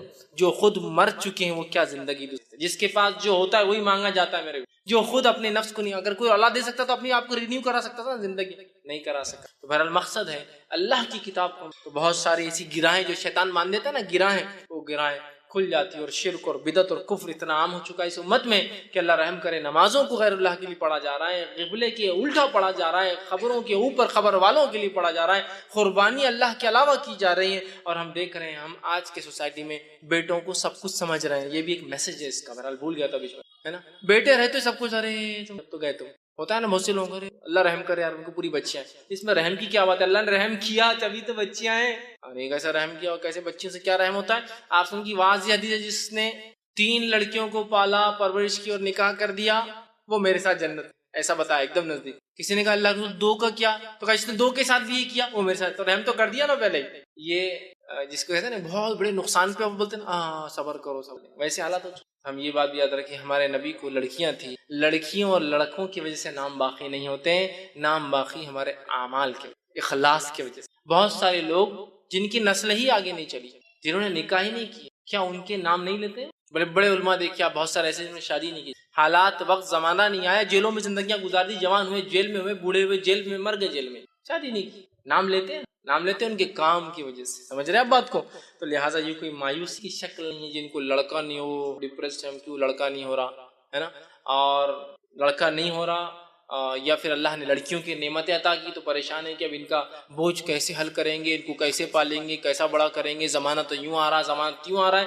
میرے بھائی تو رزاق نہیں ہے، میں رزاق نہیں ہوں، رزق دینے والا کوئی اور ہے. جب میں پیدا ہوا تھا تو مجھے جب کھلایا تو مجھے پوری امید ہے جتنا میرا بچہ پیدا ہوا جو لے کے آئے وہ کھا کے جائیں گا. اور یہ بات یاد رکھیے میرے رزق کی فکر مجھے نہیں ہوتی ہے، میرے رزق کی فکر کسی نے کر لی ہے. اور میرا رزق جب میں اپنے ماں کے پیٹ میں 4 مہینے کا تھا وہ لکھا جا چکا ہے، وہ تو مجھے ملنا ہی ہے. بس میرا کام اس کے لیے میں کوشش، یہ تو میرا ایمان ہے. اور علامہ صالح العثیمین رحمہ اللہ بڑی پیاری بات فرمایا کرتے تھے، جو لوگ ہوتے ہیں نا انہیں لڑکا بڑھاپے کا سہارا بنتا ہے کہ سہارے وارے بنتے نیک رہا تو ٹھیک، ورنہ آدمی مرتے مرتے تک بولتا ہے کہ اس نے میری سنا نہیں. مطلب گویا جاتے وقت ہی بدوائیں دے کے جاتا ہے، اس کی زندگی برباد ہو جاتی ہے، اس کی بھی ختم ہو جاتا ہے. ایسا کچھ بھی نہیں لڑکی اور لڑکیوں کے اندر. صالح حسین رحمہ اللہ بڑی پیاری بات فرمایا کرتے ہیں. اولاد ہم کیوں پیدا کرتے ہیں؟ وہ کہتے تھے ہم اولاد اس لیے نہیں پیدا کرتے کہ اولاد ہمیں کھلائے پلائے بڑھاپے کا سہارا بنے. ہم اولاد اس لیے پیدا کرتے ہیں کہ یہ اللہ کی عبادت کرے، یہ موٹو ہے. تو لڑکی بھی کرتی ہے اور لڑکا بھی کرتا اللہ، ہے نا. یہ مشن سے کوئی رہے کہ اللہ دینے والا ہے، لڑکیاں دے لڑکا دے، جو دیا نہیں. اچھا جس کو نہیں ہے وہ کیا بول رہا، اللہ کچھ بھی دے تو چلتا. جس کو لڑکیاں دے تو نہیں اللہ ایک ہاتھ تو لڑکا ہونے. جس کو ایک دے دیا اللہ دو ہو گئے تو جوڑی ہو جاتی نا، اکیلا جو ہے پریشان رہے. دو ہو گئے تو اللہ تین ہو گئے زیادہ اچھا تھا نا، اگر ایک آدھ اس میں سے کچھ ہو گیا کر گیا تو مطلب سیف سائڈ اسٹیپ نہیں ہونا پھر. اب تین ہو گئے تو نہیں اللہ چار ہو گئے تو دو دو جوڑی برابر ہو جاتے ہیں. مطلب ناشکری کی تو حد شروع سے لے کر آخر تک ہے ہماری. نہیں ہے تو ناشکری، کچھ تو بھی دے دیا اللہ چلے گا، دے دیا تو ناشکری کہ ایسا اور ویسا کیوں دیا. چوائس اس میں کہ نہیں اللہ پہلا کم از کم لڑکا ہو جائے، دوسرا کچھ بھی ہو چلتا، کم از کم فرسٹ شاٹ میں اپن کامیاب ہو جاتے. نیکسٹ دیکھا جائے گا لڑکی ہو تو پھر چل جائیں گا، کم از کم ایک لڑکا ہو جائے تو تسلی تو ہو جاتی ہے نا. کچھ بھی نہیں آتا، کچھ بھی نہیں. لڑکیاں ہیں تو بہت مشکل ہوں گی، لڑکیاں تو بہت آسانی، کچھ بھی نہیں ہے. لڑکیاں رہی تو لڑکیاں کیا نعمت ہے. میں بتاتا ہوں آپ کو کہ آپ اپنے کمرے میں ہیں، ماں باپ آپ کو بڑے لڑکے ہیں ماشاء اللہ، لڑکا بازو کمرے میں رہتا اپنے، آپ بوڑھے ماں باپ ہے، لڑکا بازو کمرے، آپ یہاں کھانس رہے، آپ کو بخار ہے، آپ کو زکام ہے، آپ کی پڑوس میں بیٹے کو نہیں پتا ہے، لیکن ایک امریکہ میں لڑکی بہاری آپ نے، اس کو پتا ہے کہ ماں باپ رات میں کھانس رہے، اس کا فون آتا صبح، کیا ہوا امی آپ نے کہتے تیرے بہت کھانسی ہے، اس کو نہیں پتا، اس کو لڑکیاں اتنی فکر مند، سمجھ رہے ہیں آپ بات. وہاں سے فکر ہے اس کو کہ ماں باپ کا یہاں انڈیا میں کیا چل رہا ہے، وہاں سے فون چل رہا ہے، پڑوس میں بیٹا اس کو نہیں پتا کیا ہو رہا ہے. ایسا نہیں ہے. اولاد جو بھی اللہ نے دی ہو، لڑکی ہو لڑکیاں ہو، فکر مت کیجیے اس معاملے میں، اچھی تربیت کیجیے، اپنے مشن کو حاصل کر لیجیے کہ یہ ہے کہ ہمارے بچے اللہ کی عبادت کرنے والے بن جائیں. باقی کوئی مسئلہ نہیں، آپ سکسیسفل ہیں، ٹھیک ہے، آپ کی نسل یہاں ختم ہوگی، کوئی مسئلہ نہیں، اللہ نے آپ کے لیے پسند کیا تھا، معاملہ ختم، ڈسپیوٹ ختم ہو گئے ہیں.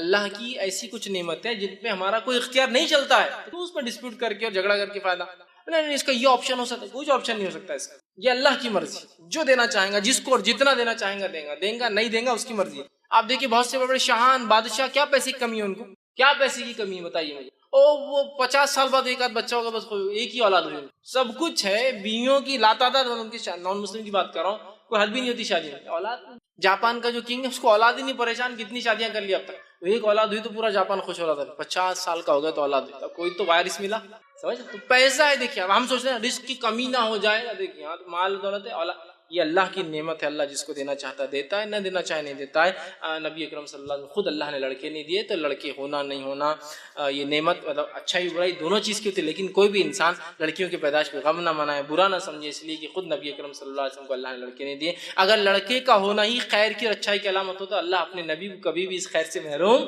بہرحال خیر یہ چند باتیں تھی جو سورت کا میسج تھا. ہمیں چاہیے کہ ان کو لے قرآن کا مطالعہ کرے تاکہ بہت ساری باتیں کھلتی ہے. شیطان جو گرہ باندھ دیتا ہے دور کرتا ہے ہدایت سے، راستے پر آتے ہیں اور صحیح چیز کو ہم سمجھ پاتے ہیں.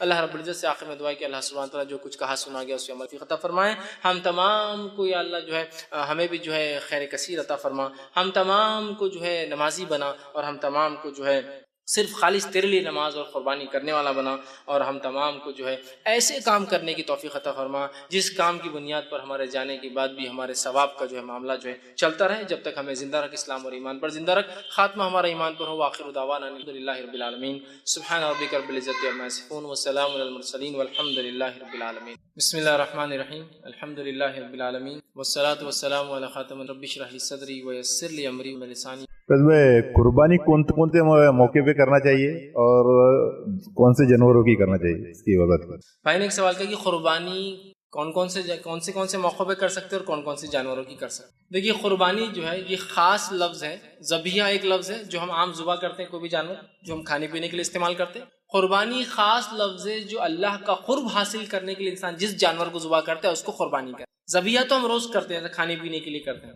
بھائی کا سوال ہے قربانی کب کی جائے. ایک تو قربانی کی جا سکتی ہے عید کے لیے، بقرعید کے لیے، جو کہ 4 دن ہوتی ہے، یوم النحر 10 ذی الحجہ، اور اس کے بعد ایام تشریق 3 دن ہوتے ہیں اس کے بعد. تو گویا 10 ذی الحجہ، 11 ذی الحجہ، 12 ذی الحجہ، 13 ذی الحجہ، یہ 4 دن. اس کے علاوہ انسان نظر مانا وہ قربانی کر سکتا ہے. مثال کے طور پہ منت جس کہ اللہ فلاں ہو تو فلاں کو، جیسا اس صحابی نے ایک منت مانگی تھی نظر کہ فلاں جگہ وہ قربانی کریں گے، وہ صحیح مسلم. تو منت یا نظر کی قربانی کی جا سکتی. اسی طرح شکرانے میں بھی قربانی کی جا سکتی کہ اللہ کوئی نعمت عطا کر دے، شکرانے میں وہ کرتے. جیسے کہ اولاد کی نعمت اللہ نے عطا کی تو عقیقہ کیا جاتا ہے، یہ شکرانے کے طور پر ہے کہ ایک نعمت اللہ نے دی اور ہم اس کو جو ہے ذبح کریں، تو شکرانے کے طور پر ہو سکتا ہے.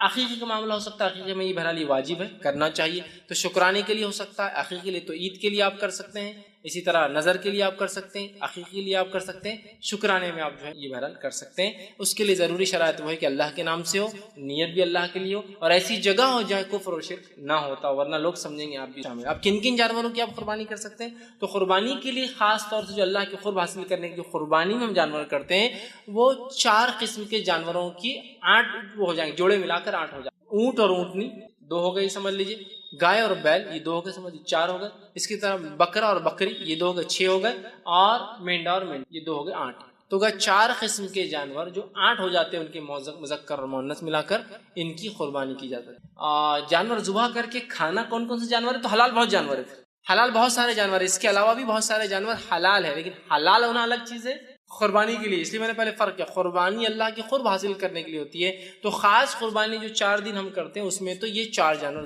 حلال کے اعتبار سے آپ بھینس کھانا چاہے کھائیے حلال ہے، آپ ہرن کھانا چاہیے اگر آپ کے علاقے میں آپ کو اجازت ہو تو وہ حلال ہے، آپ کر سکتے ہیں۔ اسی طرح جو ہے گھوڑا آپ کھا سکتے ہیں، گھوڑا بھی حلال ہے یاد رکھیے، لیکن اب اس سے آپ بہت زیادہ پریشان مت ہوئیے، حلال ہے، لیکن ہمارے پاس چونکہ اکثر یہ جانتی نہیں ہے اور یہ بہت عجیب و غریب مسئلہ بن جاتا ہے اگر کوئی بیان کرے تو، لیکن گھوڑا جو ہے ایک ایسا جانور ہے جو حلال ہے اور اس کو کھایا جا سکتا ہے۔ اسی طرح جو ہے جنگلی گدھا آپ کھا سکتے ہیں، اور شہری گدھا بولے تو یہ گدھا جو ہے شروعات کے دور میں اللہ کے رسول نے اجازت دی تھی گدھوں کی، لیکن بعد میں کہا کہ جنگلی گدھا حلال ہے، اور شہر میں جو چلتے چھوٹے گدھے ہوتے ہیں نا یہ بہرحال ہمارے لیے، بہرحال ایسے بہت سارے اور بھی جانور ہیں۔ تو حلال کی طرح مچھلیاں ہیں تو پوری حلال ہے وہ ایک الگ، قربانی کے لیے لیکن یہ 4 جانور کھانے کے اعتبار سے حلال کے اعتبار سے بہت سارے، بہرحال اس میں سے آپ جو چاہے وہ کھا سکتے ہیں۔ اس نے ایک سوال کیا کہ ابراہیم علیہ السلام نے بھی اولاد ہونے کے لیے منت مانگی تھی، کیا یہ بات صحیح ہے؟ اگر کوئی انسان اولاد ہونے کے لیے منت کر سکتے ہیں کیا؟ دیکھیے ابراہیم علیہ السلام نے اولاد ہونے کے لیے کوئی منت مانگی تھی ایسا تو میں نے کبھی نہ حدیث میں پڑھا نہ قرآن نے اس کے بارے میں تفصیلات دی۔ منت مطلب نظر کہ اللہ اگر مجھے اولاد دے دے تو میں یہ کروں گا، ایسی کوئی وضاحت تو حدیث میں بھی نہیں آتی اور ایسی کوئی وضاحت نہیں۔ ہاں دعا کی تھی آپ نے جب دوسرا نکاح کیا تو کہا ربی، مجھے کی امید ہو گئی کہ شاید اس بیوی سے اولاد ہو کہ اللہ مجھے نیک اولاد عطا فرما، تو ابراہیم علیہ السلام نے تو کوئی منت مراد نہیں یا جس کو نظر کہتے ہیں۔ تو رہا سوال کیا اولاد کے لیے نظر مانگی جا سکتی ہے، منت مانگی جا سکتی ہے؟ ہاں بالکل، اولاد کے لیے کوئی نظر مانگ سکتا ہے، لیکن یہ پسندیدہ عمل نہیں۔ آپ صلی اللہ علیہ وسلم نے فرمایا اللہ تعالیٰ نظر کے ذریعے، منت کے ذریعے، کنجوس جو پیسے نہیں خرچ کرتا پیسے خرچ کرواتا ہے، جو آدمی عبادت نہیں کرتا اسے عبادت کروا لیتا ہے۔ نظر مانگے تو پورا کرنا واجب ہے، لیکن نظر مانگنا بذات خود پسند نہیں کیا گیا، اللہ کے رسول نے پسند نہیں کیا، اسے کہا کہ کنجوس جو خرچ نہیں کرتا نا اللہ نظر کے ذریعے خرچ کرا لیتا اس، اور جو عبادتیں نہیں کرتا اللہ نظر کے ذریعے کرا لیتا اس۔ لیکن نظر مانگے تو پورا کرنا واجب ہے، یہ بات یاد رکھیے، لیکن نظر مانگنا اپنی ذات سے خود کوئی پسندیدہ عمل نہیں کہ آپ نے بہت پسند کیا کہ مانگ، سمجھ رہے آپ دونوں میں فرق؟ تو لہٰذا اولاد کے لیے نظر آپ مانگ سکتے ہیں، بالکل حلال اور جائز ہے، ٹھیک ہے بات سمجھ، لیکن کوئی پسندیدہ عمل تو نہیں، اس لیے کہ ہم کیوں اپنی عبادتوں کو خاص کریں کہ ایسا ہو تو ہی میں ایسا کروں گا، لیکن اگر مانگے تو کرنا پڑے گا۔ اے اللہ فلاں مسئلہ ہوگا تو 2 روزے رکھوں گا یا رکھوں گی، 10 مسکینوں کو کھانا کھلاؤں گا یا کھلاؤں گی، اور جو ہے تیرے گھر کی جو ہے زیارت کر کے مطلب جو ہے عمرہ کر کے آؤں گا یا آؤں گی، یہ نظریں ہو سکتی، یا جو ہے کسی مسکین کو 2-4 ہزار روپے اللہ دیے فلاں چیز دوں گی یا دوں گا، بالکل جائز مانگ سکتے، کوئی مسئلہ نہیں، پسندیدہ نہیں ہے لیکن بالکل حلال ہے، آپ مانگ سکتے۔ تو اگر اولاد نہیں کسی کو بالکل اللہ سے نظر مانگ سکتا ہے، لیکن نظر مانگنے کا پورا کرنا ضروری ہے، اور اتنی بڑی نظر مت مانگ لیجیے کہ بعد میں خود پچھتا ہے۔ جیسے خاتون پاس کا ہم نے نظر مانگی تھی بچہ پاس ہو گیا تو کیا وہ بھی کیا پاس ہو گیا 12th، ایسا بھی نہیں کوئی IAS ایگزام یا UPSC اور MPSC میں پاس ہو رہا تھا، وہ 12th میں، نظر کیا سنیے آپ 1000 روزے 12ویں کے لیے، اگر 1000 تو مطلب first year second year third year اور MBBS اگر کر رہا تو پھر تو 1000 کے حساب سے 5500 روزے ہو جائیں گے 5.5 سال۔ یہ کوئی طریقہ ہے کہ یہ روزے کی اتنے روزے ہوتے ہیں تو نہیں، بولے ہم کنفیوز تھے کہ 1000 روزے مانگیں گے 1000 نمازیں مانگیں، چلو 1000 روزوں کو چھوڑ دیتا ہوں 1000 نمازوں پہ آتے ہیں۔ 1000 رکعت نماز کس کو بولتے ہیں؟ دن بھر میں صرف 17 رکعت اللہ نے فرض کی، فجر کی 2، ظہر کی 4، عصر کی 4، مغرب کی 3 اور عشاء کی 4، یہ 17 رکعت ہوتی فرض۔ 1000 رکعتیں مطلب اگر ڈیلی 17 اور واجب الوتر ملا کے ہم 20 کر لیتے ہیں تو وہ 20 کے حساب سے ڈیلی آپ لگائیے انہوں نے کتنی نمازیں مانگ لی، کتنی 1000 رکعت، کئی مہینوں کی نماز، 30 دن کے اندر 600 رکعت پڑھتا ہے انسان، صرف فرائض پڑھے 2 مہینے کی نماز، یہ تو کہ میں نے کہا آپ مانگتے 2 رکعت 20 رکعت زیادہ، یہ کیا آپ نے مانگ لیا 1000 رکعت، آپ پورا کہاں سے ہوگا، فرائض پورے نہیں ہوتے جلدی ہم سے اور آپ نے 1000 رکعتیں مانگ لی، تہجد نہیں پڑھ پاتے 8 رکعت روز، ہم 1000 رکعتیں آپ نے مانگ لی، تو آپ نظر کو توڑیے، آپ تو بہرحال ایسی نظر مانگیے جس کو آپ پورا کر پائے، نہیں اللہ یہ فلاں مسئلہ ہوتا تھا، اور عورتوں کو تو بس دھکے پہ نظر چلتی، اللہ یہ ہوگا فلاں ہو گیا 10,000 روپے دے دوں گی، شوہر بول رہا ہے میں مر جاؤں گا 10,000 کمانے کی طاقت نہیں ہے، اور تو بول دے رہی 10,000 روپے نظر دیں گے، پھر بعد میں نہیں اب کچھ تو بھی سلوشن نکالو، حل نکالو، اس کے 10,000 روزے کہاں سے نکلیں گے؟ نظر وہ ہو جو آپ کر سکتے ہو. اللہ 2 رکعت نماز، 10 رکعت نماز افورڈیبل ہے، کر سکتے ہیں. اے اللہ 2 روزے 3 روزے، چونکہ 30 روزے تو اللہ نے سال میں ہم پہ فرض کیے. 30 روزے سال میں، سمجھ آپ، سال میں 30 روزے یا 29 روزے، اور آپ 1000 روزے یا کچھ لوگ میں نے دیکھا 40 روزوں کی منت مانگتے ہیں. آپ کو اللہ 30 روزے زیادہ فرض نہیں کر رہا، بوجھ نہیں ڈال رہا، اور آپ 40 روزے فرائض سے بھی آگے بڑھ جا رہے ہیں. تو لمٹ میں 2 روزے 1 روزہ یہ ہو سکتا ہے. یہ بہرحال لمٹ میں مان دیں، بہرحال اولاد کے لیے مانگی، اس میں کوئی حرج نہیں. کسی نے سوال کیا، ہم منت کرتے ہیں کہ اگر یہ کام ہو جائے گا تو ہم اللہ کے نام پر قربانی کریں گے، تو غریبوں میں تقسیم کریں گے، تو کیا یہ قربانی کا گوشت ہم خود کھا، اچھا کیا غریبوں میں تقسیم کریں یا خود کھا سکتے ہیں؟ دیکھیں میں سمجھتا ہوں جب آپ منت مانگ رہے، نظر مانگ رہے قربانی کرنے کی اللہ کے لیے، تو اللہ کو راضی کرنے کے لیے مانگ رہے، تو ظاہر سی بات ہے خالی ذبح کرنا تو ایک نیت پہنچتی ہے. عملاً تو یہ کہ آپ جب غریبوں میں دیں گے تو اس کا، اگر میں کہوں اللہ میں منت نظر مانگ رہا ہوں کہ میں قربانی کروں، خود کھا جا رہا ہوں پوری قربانی، یہ کوئی ایسا لاجیکلی سمجھ میں نہیں آ رہا. پھر آپ نے بینیفٹ کس کو دیا اس کا؟ اپنا نفع کر لیا. جب آپ منت مانگ رہے کہ اللہ میں قربانی کروں گی، تو میں امید کرتا ہوں کہ یہ آپ کھا سکتے حلال ایک حصہ، لیکن یہ نہیں کہ آپ پورا کھا جائیں. سمجھا، پورا ہی آپ نے کھا لیا. جب آپ نظر مانگ رہے ہیں تو آپ لیتے، لیکن اگر آپ نے نظر مانگی اللہ میں قربانی کروں گا، اور اس کا گوشت کا آپ نے کوئی نظر نہیں مانگی کیا کروں گا، خود کھاؤں گا دوں گا، تو ایک الگ بات ہے. لیکن پھر بھی تقاضا تو یہی ہے جب آپ نے اللہ کے لیے کچھ، تو اس کے بندوں کو کچھ فائدہ ہو تو صدقہ دوں گا، کچھ فائدہ ہو تو الگ بات ہے. آپ خود بھی کھا سکتے، حرام نہیں ہو. لیکن میں یہ کہنا چاہ رہا ہوں کہ جب آپ نے قربانی کی تو اس کا فائدہ اگر غریبوں کو ہو تو میں سمجھتا اللہ راضی ہوں گا. اور یہ کام ہونے کے بعد ہی کریں گے. ظاہر سی بات ہے نظر کی کوئی بھی چیز بعد میں ہوتی ہے، اور جب اللہ نے کوئی عطا کر دی کوئی چیز، تو میں تو سمجھتا ہوں لوگوں کو آپ کچھ عطا کریں، اللہ رب العزت خوش ہوتا ہے صدقات و خیرات سے. بہرحال حرام نہیں ہے، آپ خود بھی کھا لے تو، لیکن دینا چاہیے. ہاں کچھ کھائے اور کچھ دے، کچھ میں کوئی حرج نہیں. جیسا میں نے قربانی کیا، ایک حصہ رکھا 2 حصے بانٹ دیے، آدھا رکھا آدھا بانٹ دیا، لیکن دینا چاہیے تاکہ دوسرے بھی کھائے اور اس سے جو ہے اللہ تعالیٰ کی دیو کہ غریبوں کو فائدہ ہو. آپ نے بتایا کہ لوگ لڑکی ہونے پر ناراض ہو جاتے ہیں کہ لڑکی ہوئی، اس کی آپ نے ایک وجہ بتائی کہ بڑھاپے کا سہارا لڑکا ہونا چاہیے، لیکن جس کو لڑکے بھی ہے اور اس کو لڑکی ہوئی تو وہ بھی ناراض ہوتے. اس سے میں نے میرے تجربے سے اس کا ریزن یہ نکلتا ہے کہ اس کی شادی کروانا پڑے بڑی ہو کر. اور آج کل غیر قوم کا چھوڑیے، ہماری قوم میں جو گمراہ ہیں ان کا چھوڑیے، جو کتاب و سنت پر چلتے ہیں ان کا کرائٹیریا یہ ہے، آج معذرت کے ساتھ بولتا ہوں کہ ساری باتیں ہیں آپ کے پاس لیکن پیسہ نہیں ہے، تو وہاں بات آ کر اٹک جاتی ہے. اس لیے لوگ لڑکی ہونے پر ناراض ہو جاتے ہیں. جس کے پاس پیسہ ہے وہ ٹھیک ہے، لیکن جس کے پاس نہیں ہے وہ کیا کرے. بھائی نے بہت اچھا پریکٹیکل سوال کیا کہ لڑکی پیدا نہ ہو، چاہے آپ جیسا میں نے کہا جس کو لڑکیاں تو ٹھیک ہے وہ تو پریشان، لیکن جس کو لڑکی ہے پھر بھی لڑکی تو پریشان. تو اس کی ایک وجہ بتانے ہیں کہ اس کی وجہ یہ ہے کہ لڑکی بڑی ہوں گی، اس کی شادی کرنا پڑیں گی. اور جو سسٹم ہمارے پاس ہے مسلم اور غیر مسلم، پھر مسلمس کے اندر چاہے بدعتی ہو، چاہے مشرک ہو، چاہے توحید پرست ہو، سب کے پاس ان کا کہنا مسئلہ یہی ہے کہ پیسہ چاہیے ایٹ دا اینڈ، جو کہ لڑکی کی شادی میں خرچ کرنا پڑتا ہے، جو وجہ بن رہی لڑکیوں کی پیدائش روکنے کی اور نہ ہونا. میں کہوں گا واقع میں اور حقیقت میں مشرکین مکہ کے نزدیک جو بھی مسئلہ، ان کے پیسہ مسئلہ نہیں تھا، یہ ہم جانتے ہیں، ان کے مسئلہ عزت اور شان تھی. لیکن آج لڑکی کی پیدائش جو بوجھ سمجھا جا رہا ہے، وہ بوجھ سمجھنے کی ایک بہت بڑی وجہ میں بھی کہہ سکتا ہوں 90% سمجھ لیے وجہ ہو سکتی ہے، وہ یہی ہے کہ اس کے لیے پیسہ کہاں سے لائیں گے. پرورش کرو، پڑھاؤ لکھاؤ اور پھر شادی بھی کرو تو اس کے ساتھ. یہ بہت خطرناک مسئلہ ہے. اب کیا کیا جا سکتا ہے اس میں؟ ہم تو سمجھا کے تھک گئے، بول کے تھک جاتا ہوں. کبھی کبھار تو اتنا سخت بولتا ہوں کہ کچھ لوگ مجھے ملتے ہیں تو بولتے فیض بھائی اتنا بھی سخت نہیں دینا، تھوڑا سا اگر آپ تھوڑا کم بولے تو اچھا. آپ ڈائریکٹ اس کو حرام بول دیتے ہیں، رسموں کو حرام بول دیتے ہیں. میں اس لیے کہتا ہوں تم رسموں میں پیسہ خرچ کرواتے ہو، شادی میں پیسہ خرچ کرواتے ہو، آنے جانے کا بھاڑا ان سے لیتے ہو، ولیمے ان سے کراتے ہو. بہت سے لوگوں میں نے دیکھا ولیمہ لڑکی والے کر کے تم سب کرواتے ہو، تو پھر میں کیوں نہیں بولوں گا ان چیزوں کو حرام جو آپ کو غلط چیز کی. ایک چیز جو غلط چیز کی طرف لے جاتی ہے اس کی پوری چین غلطی ہوتی ہے. آپ نے فرمایا نا کہ لعنت ہو شخص پر جو انگور لگائے. انگور لگانا حرام نہیں ہے، بس بازو شراب کا کارخانہ انگور چلے جائیں گے، اس نیت سے لگائے تو لعنت ہے. لعنت تو جو توڑے، لعنت تو جو ٹرانسپورٹ کرے، لعنت تو جو پیسے، لعنت جو پیک کرے، لعنت تو جو بنائے، لعنت تو جو سرو کرے، لعنت تو جو بیچے، سب پر لعنت.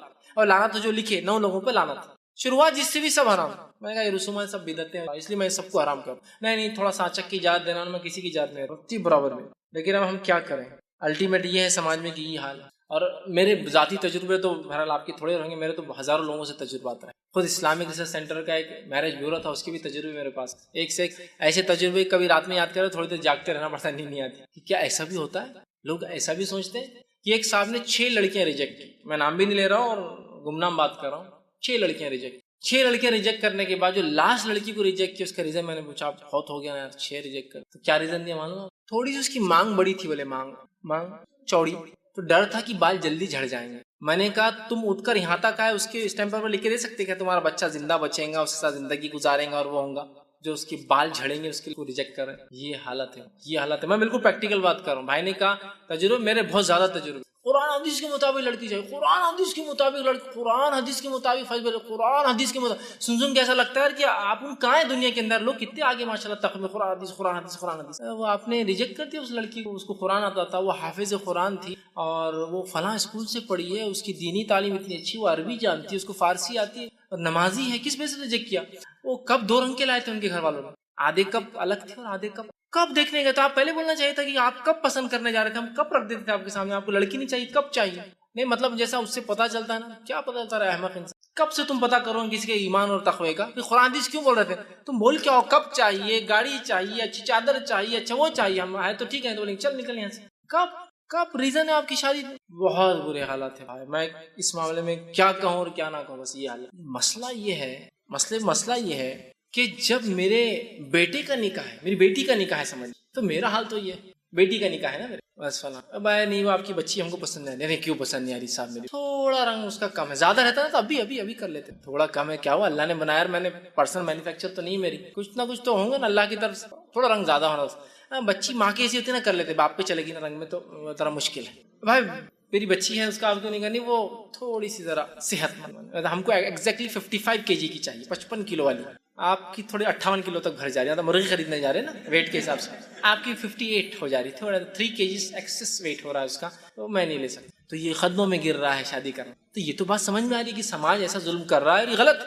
اب اس کی بیٹی سمجھو جیسے تیسے شادی ہو گئی, اب یہ نکل رہا ہے مرد اور عورت ساسوں سے جو بننے والے, کیا کے لیے, بہو تلاش کر. تب پرانے واقعات یاد رکھنا چاہیے نا, ہم نے کیسا ہوا تھا, وہ اپنی بچی کیسے ریجیکٹ کیے تھے لوگ, اپن کتنے پریشان ہو گئے تھے, اب انہیں دوسروں تک مل. اب تو بھی وہی دلدل میں اور کیچڑ میں پڑا ہوا ہے. پھر نہیں, آپ کی بچی تھوڑی اگر گوری ہو جاتی, ارے پھر ابھی اللہ نے تجھ کو چٹکے دیا اور ایک سہولت دیا, پھر وہی حرکت. تو میں نے اس لیے ایک لیکچر میں کہا تھا کہ جب عورتیں زیادہ کرتی, عورت جب داماد ڈھونڈنے کے لیے نکلتی ہے تو بھکاری کی شکل میں نکلتی. کوئی تو کر لے بھائی, میری بچی تھوڑی کم کلر کی ہے, تھوڑی زیادہ صحت مند, بھکاری. اور جب بہو ڈھونڈنے نکلتی ہے تو پھر کنگ رہتی ہے, کنگ. ریجیکٹ سب ریجیکٹ نہیں آ جاتا. اور پھر شانہ کوا کہاں بیٹھتا, میں تو ہمیشہ بولتا ہوں جا کے, مجھے پتا ہے بھائی, مجھے بولنے شانہ کوا وہیں بیٹھتا ہے جا کے, مجھے پتا ہے کہ تو اللہ تعالیٰ نے ایسا نس پہ نشتہ دیتا, پھر اللہ تعالیٰ جا کر کے پھر وہ زندگی بھر بولتا ہے یار غلطی ہوئی, یار دینداری, اب چھوڑے چھوٹتی نہیں, بھاگے تو وہ وہاں برابر آ جاتی, جا تم بھاگے تو تم سے دور ہو سکتے نہیں. اب وہ ہاتھ پیر جو سماج بولتا بابا رکھو, تم نے کتنے لوگوں کو تکلیف دی, ان کی دل سے ہائے بدوائیں نہیں نکلیں گی کیا. تو یہ بھی ایک پریکٹیکل ایشو ہے. تو لیکن ریئل پریکٹیکل ایشو ہے کہ بچیوں کی پیدائش پہ جو آج ہم غم زدہ ہیں, اس کا ریزن یہی ہے پیسہ.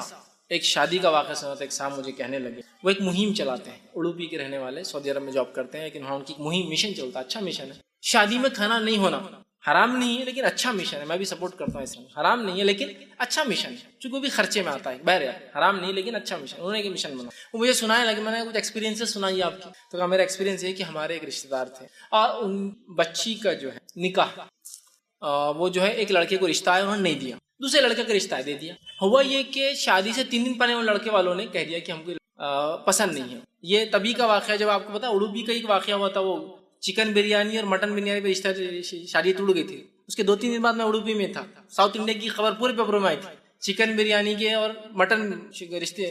لڑکے والوں نے بولے تھے مٹن بریانی ہونا, مسلم فیملی تھی, اور لڑکی والوں نے بنایا تھے چکن بریانی. رشتہ ٹوٹ گیا تھا, مان لو چلے گئے تھے, وہ پولیس آئی, سب بہت لمبا کیس ہوا. اس کے 3-4 دن بعد میں وہاں تھا اڑوپی, تو ان سے بھی انٹریکشن ہوا, تو وہ بتانے لگے ایسا ہوا, اور باہر سے آئے تھے چھٹی میں, تو ملاقات ہوگی. تو کہا میں 30 سال سے کوئی شادی میں کھانے کے لیے, کیوں تو میں ایک مشن چلا رہا ہوں, لڑکی پہ اتنا بھی بوجھ نہیں, حلال ہے لیکن اتنا بھی بوجھ نہیں. میں نے کہا ایکسپیرینسز کچھ شیئر کیجیے. تو کہا انہوں نے کیا کیا, لڑکی کو اب جب 3 دن پہلے انہوں نے ریجیکٹ کر دیے, تو انہوں نے فوراً اس لڑکے سے شادی طے کر دی جس کا پہلے رشتہ آیا تھا. تو انہوں نے کہا میں ان کے پاس گیا, اور میں نے پہلے تم نے رشتہ کیوں ریجیکٹ کیا تھا؟ تو اس کی ہم کو دینداری پسند نہیں تھی. کیا پسند نہیں تھی؟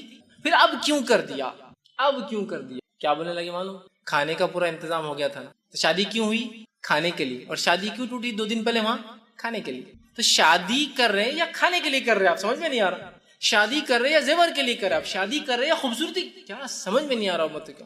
اور یہ سب میڈیا اور فلاں اور فلاں. اور دیکھیے ہم چاہے لاکھ بات کریں, اب پکچر جس کو ہم بولتے ہیں نا, ایک چائنیز مثال ہے, چین کی ایک مثال ہے کہ ایک تصویر 1000 الفاظ سے زیادہ بہتر, ایک تصویر 1000 تقریروں سے زیادہ بہتر ہے. یہ سب ٹھیک ہے, ہم بول رہے ہیں کر رہے ہیں, ہم عملاً بتانا شروع کر دیں, سب مل کر کوشش کریں, عملاً ہم کچھ نہ کچھ ایسے نمونے رکھنا شروع کر دیں کہ ہم نہ لیں گے نہ دیں گے, ایک سسٹم بنا دیں. ہم لوگ اگر عمل کریں گے انشاءاللہ, چلیے چھوڑیے دنیا کیا کر رہی ہے, ہم ان سے اپیل بھی نہیں کر. ہم جو 40-50 لوگ 100 لوگ یہاں جمع ہوتے ہیں, عورتیں جو جمع ہو رہی ہیں وہاں 30-40, اگر ہم لوگ ٹھان لیں, میاں بیوی دونوں آ رہے ٹھان لیں, اپنے بچے اور بچوں کی شادی ایسی ہوتی ہے. چلو اپنی بچیوں کی شادی مجبوراً اپنے کو دینا پڑے, ایک الگ شکل ہے, لیکن بچوں کی شادی میں تو اپن بالکل برداشت نہیں کریں گے, تاکہ کم از کم ایک خاندان کو تو اپن سہولت دے رہے اپنی طرف سے, ایک خاندان. یہ آخرت میں انشاءاللہ بہت اچھا بدلا. یہ اگر طے کر لے, چلو لڑکیوں کا مجبور ہے, یا پھر ایسا طے کرے کہ ہم اپنے اندر ایک ایسا سماج سوسائٹی بنائیں گے کہ ہم ایک دوسرے میں لڑکے لڑکیاں دیں گے تاکہ کوئی لین دین نہ ہو, پھر خود لوگ پیچھے چلتے. لوگوں کو آج لیڈرز کی ضرورت ہے جو ان کے پیچھے وہ چلے دے کر ایسی شادی ہوتی ہے کہ چلو, سمجھ رہے ہیں آپ, تو یہ بہت ضروری ہے. تو ہم کو مثالیں کریٹ کرنا, ہم کو نمونے دینا پڑیں گے. میری 1000 تقریریں بھی کچھ فائدہ نہیں دینے والی. ایک نمونہ کو خاندان میں دیکھیے, لوگ شروع سسٹم جو سب شادیاں ویسی کرتے ہیں, لیکن ہمارے پاس ایک چلن نہیں ہے. تو لڑکی واقعی میں آج جو بوجھ مانی جا رہی ہے وہ صرف وہ اخراجات جو اس کی شادی میں آتے ہیں, اس کے اگر وہ شادی کے اخراجات ہم کم کر دینا تو یہ مسئلہ نہیں ہوگا. یورپ اور امریکہ میں عورتوں کی تعداد مردوں سے زیادہ ہے, حالانکہ دھڑلوں سے بچوں کو مارتے بھی ہیں, لیکن وجود میں آئے تو پیدا بھی کرتے ہیں, بلا تفریق اور فرق کے پیدا کرتے ہیں لڑکی یا لڑکا.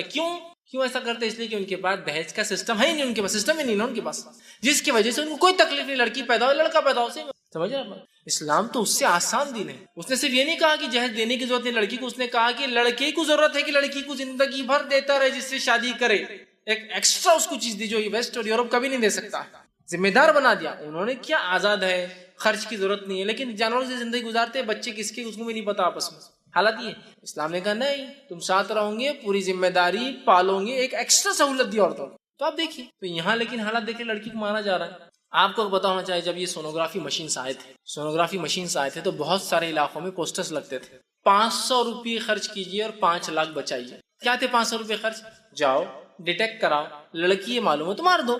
500 روپے خرچ کرو اور کتنے بچا لو, 5 لاکھ. جہیز دینا پڑیں گے نا, بڑی ہوں گی تو. اچھا انہوں نے وہ ایکسپینس ایڈ نہیں کیے جو زندگی بھر پالنے کا رہتا, وہ 5 لاکھ ایکسپینس, وہ 50 لاکھ اور یہ 55 ہو جاتے تھے. خالی شادی کا خرچہ ایڈ کیا, 500 خرچ کرو 5 لاکھ بچاؤ, ہے نا. تو یہ سب تمام وہ چیزیں. اور ہمارے پاس بالخصوص ہندوستان میں جو سسٹم ہے, یہ سسٹم جیسا کہ ہندوستان کا جو کلچر ہے, اس کلچر میں مرد ظالم ہوتا اور عورت مظلوم ہوتی ہے. عرب کلچر میں الٹا معاملہ ہے. گلف میں جائیے آپ, پورے کا پوری بیوی وہ ظالم ہے اور یہ مظلوم بھاگتا رہتا بیچارہ. وہاں کلچر پہ بھی ڈیپینڈ ہے. ہندوستان کا کلچر کیا لینے والا ہے, لڑکے لیتے ہیں, لڑکے زبردستی کراتے ہیں, رسومات کراتے, فلاں کراتے. عربوں میں کلچر ہم سے الٹا. وہاں حالات یہ کہ گورنمنٹ اپیل کرتی ہے لڑکیوں سے کہ مہر کم لو رے بابا, مہر کم لو, تمہارا مہر بہت زیادہ ہو رہا ہے, 40 سال تک شادی نہیں کر سک رہے, 2 لاکھ 3 لاکھ 4 لاکھ ریال مہر ہے, لڑکے دے نہیں پا رہے. حضرت عمر کے زمانے میں یہ مسئلہ ہوا تھا, مہر لڑکیاں زیادہ لے رہی تھیں. حضرت عمر نے ایک بار خطبے میں کہا میرا دل چاہتا ہے مہر کی رقم طے کر ڈالوں, یہ مسئلہ ہی ختم کر دوں, نوجوانوں کی شادی نہیں ہو رہی, لڑکیاں اتنا ڈیمانڈ کر رہی ہے.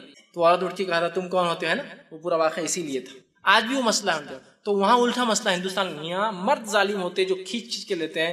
وہاں معاملہ میں کہہ رہا ہوں عورتیں وہ ہوتی ہیں وہ لیتی شاید مہر, چلو اتنا دے دو, اتنا دو, فلاں کرو, میں اتنے دن فلاں رہوں گی, ایسا رہوں گا, یہ خرچہ تم کو اٹھانا اور اس کو سب کرنا پڑا. یہ کلچرل ڈفرینس سمجھ رہا. تو ہندوستان میں یہ ایک تو آبادی الحمدللہ زیادہ ہے, اور اس پر یہ جو غلط کلچرل ہم نے امپیکٹ لیا ہے کہ لڑکی پرایا دھن, لڑکی کیا کیا بتا رہے, یہ لڑکی کو دینا پڑتا, لڑکی ایسا, لڑکی ویسا, اور فلاں. اس کی وجہ سے جو ایک ماحول کریٹ ہوا, یقیناً یہ جہیز شادی کے اخراجات بہت بڑی وجہ ہے جس کی وجہ سے انسان پریشان ہوتا ہے. یہ چھوڑ دیجیے, آج کل الحمدللہ لوگ بہت سمجھدار ہو رہے ہیں, یہ بات کو سیکھ رہے ہیں, سائنٹیفکلی یہ بات سمجھ رہے ہیں.